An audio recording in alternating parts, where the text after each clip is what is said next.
সব দলকেই নির্বাচনে অংশগ্রহণের আহ্বান মির্জা ফখরুলের। শেখ হাসিনার সঙ্গে বর্তমান শাসন ব্যবস্থার খুব বেশি পার্থক্য নেই বলছেন রুমিন ফারহানা। এদিকে ঐকমত্য কমিশনের সঙ্গে বৈঠকে এনসিপি এবং বিমানবন্দরে আগুনের ঘটনা তদন্তে আসছে 4 দেশের বিশেষজ্ঞ টিম। শুনছিলেন সংবাদ শিরোনাম, এবার বিস্তারিত। সব দলকেই নির্বাচনে অংশগ্রহণের আহ্বান মির্জা ফখরুলের। ছোটখাটো সমস্যা দূরে রেখে গণতান্ত্রিক ব্যবস্থাকে এগিয়ে নিতে সব রাজনৈতিক দলকে নির্বাচনে অংশ নেওয়ার আহ্বান জানিয়েছেন বিএনপি মহাসচিব মির্জা ফখরুল ইসলাম আলমগীর। শনিবার দুপুরে রাজধানীর শিল্পকলা একাডেমিতে এক অনুষ্ঠানে প্রধান অতিথির বক্তব্যে তিনি এই আহ্বান জানান। মির্জা ফখরুল বলেন, গ্রহণযোগ্য নির্বাচনের মাধ্যমে এগিয়ে যাবে বাংলাদেশ। যদি সঠিক সময়ে নির্বাচন অনুষ্ঠিত হয় তাহলে আমরা প্রকৃত গণতান্ত্রিক ব্যবস্থায় ফিরে যেতে পারব। বিগত সরকারের আমলে 60 লাখ কর্মীকে মিথ্যা মামলার পাশাপাশি 20,000 কর্মীকে গুম খুন করা হয়েছে বলেও অভিযোগ করেন তিনি। এ সময় রাজনৈতিক সহিংসতা ও মতানৈক্য বড় পরিসরে বাড়তে না দিয়ে নির্বাচনী ট্রেন্ডকেই দলগুলোর গন্তব্য মনে করা উচিত বলেও মন্তব্য করেন বিএনপি মহাসচিব। অনুষ্ঠানে প্রধান উপদেষ্টার প্রেস সচিব শফিকুল আলম বলেন, শেখ হাসিনা ইউনিক ফর্মুলায় বাকশাল কায়েম করেন। তখনকার সব সংবাদ মাধ্যম একসাথে তার দেওয়া বয়ান তৈরি করত। আরও উপস্থিত ছিলেন চিফ প্রসিকিউটর তাজুল ইসলাম। তিনি বলেন, বর্তমানের পত্রিকাগুলো বিগত সরকারের ভয়ের সংস্কৃতি তুলে আনতে পারেনি, তাই এখন গণমাধ্যমের দায়িত্ব সেগুলোকে তুলে আনা। শেখ হাসিনার সঙ্গে বর্তমান শাসন ব্যবস্থার খুব বেশি পার্থক্য নেই বলছেন রুমিন ফারহানা। শেখ হাসিনার 15 বছরের শাসন ব্যবস্থার সঙ্গে গত 1 বছর 2 মাসের শাসন ব্যবস্থার খুব একটা বেশি পার্থক্য নেই বলে মন্তব্য করেছেন বিএনপির সহ আন্তর্জাতিক বিষয়ক সম্পাদক রুমিন ফারহানা। সম্প্রতি ডয়েচে ভেলেকে দেওয়া এক সাক্ষাৎকারে তিনি এই মন্তব্য করেন।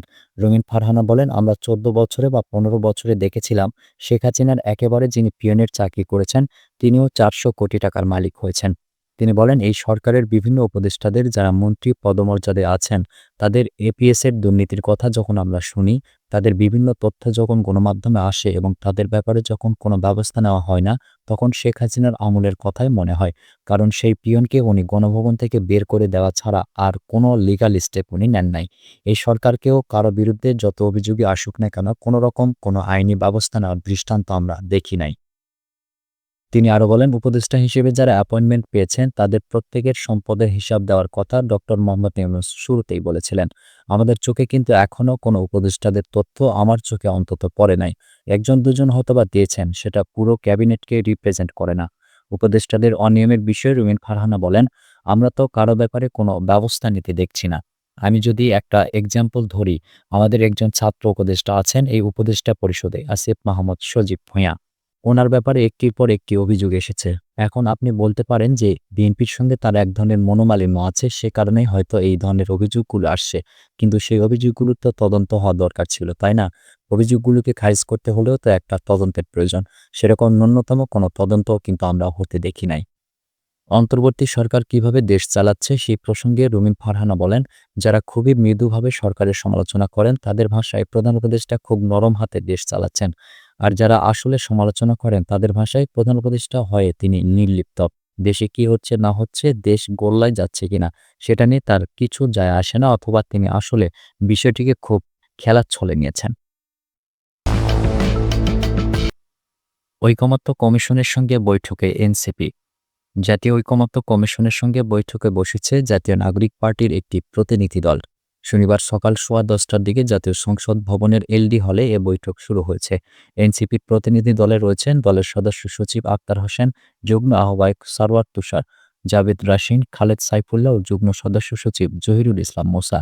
সাক্ষাৎকালে এনসিপির প্রতিনিধি দল জুলাই সনদের বাস্তবায়ন আদেশ, আইনি ভিত্তিসহ সনদের নানা বিষয়ে আলোচনা করবেন বলে জানা গেছে। অন্যদিকে জাতীয় ঐকমত্য কমিশনের সহসভাপতি আলী রিয়াজ সহ কমিশনের সদস্যরা উপস্থিত রয়েছেন। গত 17 অক্টোবর জাতীয় সংসদ ভবনের দক্ষিণ প্লাজায় জুলাই সনদ স্বাক্ষর অনুষ্ঠানে এনসিপির কেউ যাননি। সেদিন সকালে দলটির পক্ষ থেকে 3টি শর্তের কথা বলা হয়েছিল। সেগুলো হলো, জুলাই সনদ বাস্তবায়ন আদেশের টেক্সট ও গণভোটের প্রশ্নটি চূড়ান্ত করে আগেই জনগণের কাছে প্রকাশ করতে হবে। গণভোটের মাধ্যমে জনগণ যদি জুলাই সনদের রায় দেয় তবে নোট অব ডিসেন্টের মতো কার্যকারিতা থাকবে না। গণভোটের রায় অনুযায়ী আগামী নির্বাচিত সংসদ তাদের উপর প্রদত্ত গাঠনিক ক্ষমতা বলে সংবিধান সংস্কার করবে। এর মধ্যে গত বুধবার বিকেলে রাষ্ট্রীয় অতিথি ভবন যমুনায় প্রধান উপদেষ্টা অধ্যাপক মোহাম্মদ ইউনূসের সঙ্গে সাক্ষাৎ করে এনসিপির আহ্বায়ক নাহিদ ইসলাম সহ 4 সদস্যের একটি প্রতিনিধি দল। সেখানে প্রধান উপদেষ্টা জুলাই সনদে স্বাক্ষর করার জন্য এনসিপির প্রতি আহ্বান জানান। এনসিপির দিক থেকে আইনি ভিত্তির নিশ্চয়তার বিষয়টি উল্লেখ করা হয়। এর পাশাপাশি জুলাই সনদ বাস্তবায়নে বিশেষ সাংবিধানিক আদেশ রাষ্ট্রপতির পরিবর্তে প্রধান উপদেষ্টাকে জারি করার দাবি জানায় এনসিপি।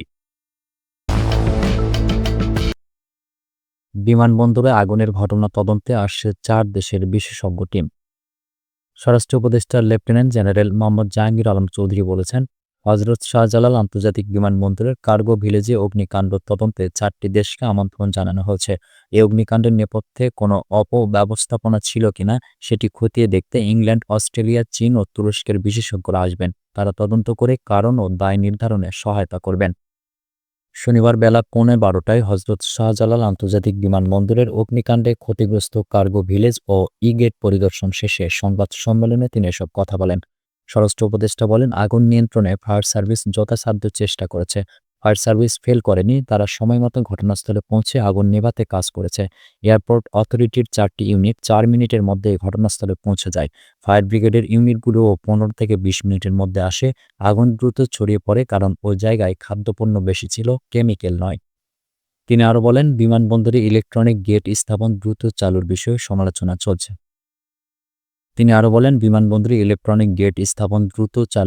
আলোচনা চলছে। এছাড়া রেমিট্যান্স যোদ্ধাদের পাসপোর্ট সংক্রান্ত ভোগান্তি কমাতে সরকার পদক্ষেপ নেবে বলেও আশ্বাস দেন তিনি। বিমানবন্দরের ফায়ার ইউনিটের সক্ষমতা নিয়ে প্রশ্নের জবাবে উপদেষ্টা বলেন, যে ফায়ার ইউনিট বিমান পরিচালনার জন্য থাকে সেটি কার্গো ভিলেজেও কাজ করতে পারে, এতে কোনো সমস্যা নেই। যেমন আমরা বাসায় যে পোশাক পরি তা প্রয়োজনে পরে আর টের বাড়িতেও যাওয়া যায়।